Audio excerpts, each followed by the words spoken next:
अगर सत्संग सुनकर तुम्हें थोड़ा भी भाव आ रहा हो तो किसी भी विपत्ति में किसी का सहारा मत लेना, एकमात्र प्रभु का भरोसा रखना। अगर विपत्ति संपत्ति में न बदल जाए तो हमें बताना, और अगर किसी का सहारा लिया तो बनती हुई बात बिगड़ती चली जाएगी, ये पक्का समझ लेना। आपको लगेगा कि उनका फोन नंबर कर दें तो एक फोन में सारी बात संभल जाएगी, नहीं भाई, ये लोकवत थोड़ा संभलता नजर आएगा, लेकिन वो बात बिगड़ जाएगी जिससे सारी बात बननी नहीं। बने तो रघुबर ते बने, और बिगड़े तो भरपूर, बिगड़ जाने दो। क्यों? इतनी बिगड़ जाएगी तो संभलेगी कैसे? वो बिगड़ते बिगड़ते अंतिम स्टेज पर ऐसा संभाल देगा जितनी संभली थी उससे 1000 गुना बढ़ के। वो बड़ा महामहिम है। अर्थार्थी जो केवल भगवान से अर्थ चाहता है, ठीक है, हमें धन चाहिए तो भगवान श्री हरि का आश्रय ले, जो चाहिए आप मान लीजिए, पर गलत आचरण कर रहे हो इसलिए आपके ऊपर प्रभाव नहीं पड़ रहा। हमारी बात हाथ जोड़कर हम प्रार्थना करें, मान लीजिए सब कामनाओं से पीड़ित है, सबकी कामनाएं पूर्ण हो जाएंगी। जो इच्छा करी हो मन माही, प्रभु प्रसाद कछु दुर्लभ नहीं। परमांस खाना छोड़ो, शराब पीना छोड़ो, पराई बहन बेटियों के साथ गंदी दृष्टि करना बंद करो, ये गंदे आचरण बंद करो, राधा राधा बोलो, ना पूर्ण हो जाए तो हमें बताना। मनमानी आचरण करते हो, गंदे पाप आचरण करते हो, फिर कहते हो कि हमें कुछ दिन राधा नाम जपते हुए अभी लाभ नहीं मिला। लाभ कैसे मिले? आप नीचे से तो ऐसे असाधन कर रहे हो, पापाचरण कर रहे हो, प्रभु की आज्ञा का उल्लंघन करोगे तो कैसे प्रभु प्रसन्न हो जाएंगे तुम पे? हमें किसी से अपना काम बनाना होता है ना, तो उसकी रुचि के अनुसार चलना होता है। एक साधारण व्यवहार की बात करें, हमें आपसे काम बनाना है तो हमें आपकी रुचि की देखनी पड़ेगी, और आपकी रुचि के अनुसार चलना पड़ेगा। आपकी भावना में हमारी कदर बने तब हमारी बात बनेगी। तो हमारे प्रभु तो पहले ही कहते हैं तुमसे कि ममई वांसो तू मेरा है, पर प्रभु की आज्ञा है शास्त्र के अनुसार चलो, जो मैं बोल रहा हूं वैसे ही चलो। ऐसा चलोगे तो तुम्हें धन मांगना ही नहीं पड़ेगा। आपको मजाक लगता है सब कथाएं सुनकर, अगर विश्वास हो तो तुम्हें मजाक न लगे, ऐसा तुम्हारे जीवन में भी हो जाए। नरसिंह मेहता जी के पास उनकी बेटी के यहां भात भरने के लिए जब चर्चा चली तो अभी लगा कि अगर यहां निमंत्रण नहीं भेजेंगे तो बहू को दुख होगा, और निमंत्रण भेजते हैं तो बेइज्जती की बात होगी, क्योंकि सब बाबा जी आएंगे फटे पुराने कपड़े, मजीरा और करताल लिए, और हरि नाम कृष्ण नाम गोविंद नाम कीर्तन करने वाला। अब यहाँ वीआईपी लोगों के बीच में, और लोग पूछेंगे कौन है, तो कहेंगे समधी, बेइज्जती महसूस होगी।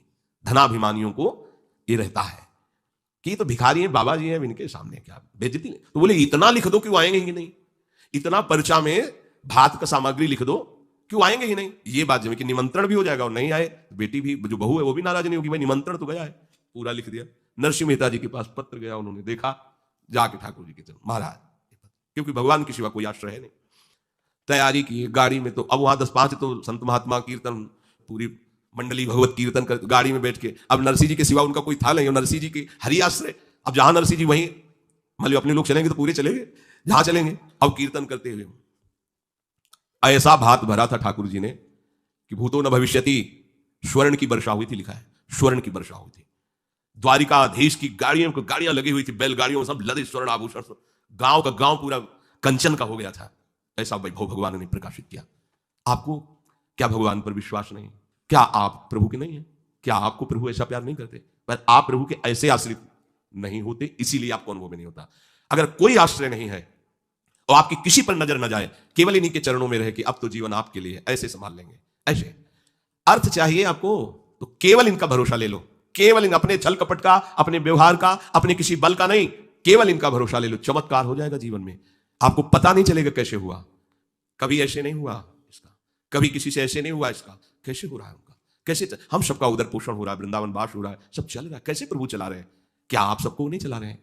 पर आप अपने को कर्ता मान रहे हैं, इसलिए आपको अनुभव में नहीं हो रहा, इसीलिए आपको परेशानियां हो रही, क्योंकि आप कर्ता बन रहे हो। अगर विश्वंभर कर्ता को कर्ता मान लो और उनके आश्रित हो जाओ तो जो चाहोगे मिल जाएगा, अगर ना चाहोगे तो वो मिल जाएंगे।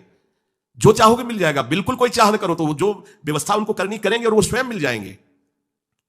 अर्थार्थी भक्त को धन संपत्ति वैभव चाहिए, पर वो केवल हरि से चाहिए, दूसरे से नहीं। बस ये ध्यान रखना, इसकी परीक्षा होगी आपकी।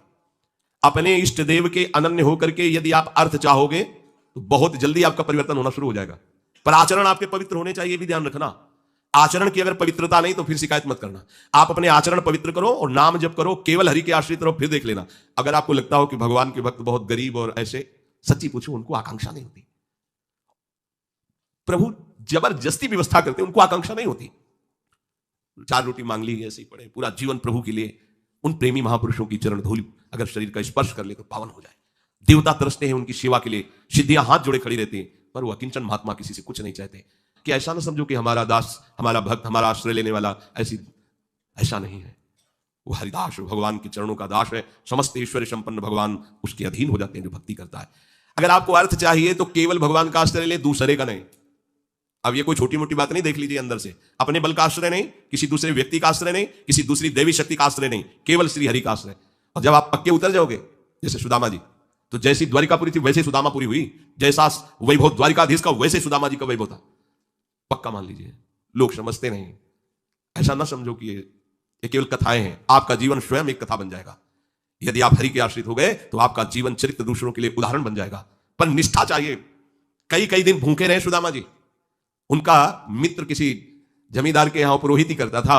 जब पालकी से निकलता, कहां गली गली डोल रहे हो कृष्ण कृष्ण बोलते हुए, आओ हमारे यहां, हमारा जजमान धनी है, आके थोड़ा वेद पाठ कर दिया करो, पूरे परिवार का पोषण कपला रहता है। हम वादा करते हैं। उनका नहीं नहीं, हमारे जजमान तो श्री कृष्ण है, हम दूसरे। घर आते पत्नी पूछती कुछ मिला? 5 घर हुआ है, कुछ मिला नहीं। चलो तुलसी दस और चरणामृत से दिन काटते। भगवान व्याकुल हुए, भगवान ने ईश्वर दिया। अगर धन ही चाहिए, सुदामा जी की इच्छा नहीं थी, उनकी पत्नी की इच्छा के कारण वो भी इच्छा भगवान ने पैदा की। ये भक्तजनों को ऐसा ना समझो फटे पुराने कपड़े पहने या ऐसे घूम रहे हैं बड़े अभागी हैं, हम तो बड़े भाग्यवान हैं क्योंकि हमारे पास सारा ऐश्वर्य है। ऐसा ना समझो उनके भाग्य में ऐश्वर्य बनाने वाली मशीन मिल गई है, श्री हरि। हाँ, वो इस ऐश्वर्य को क्या करे, श्री हरि मिल गए, जिनके रोम कूपों में अनंत ब्रह्मांड वास करते हैं। वो भगवान उनके यार हैं, उनके प्यार हैं, वो दूसरे की तरफ क्यों ताकेंगे?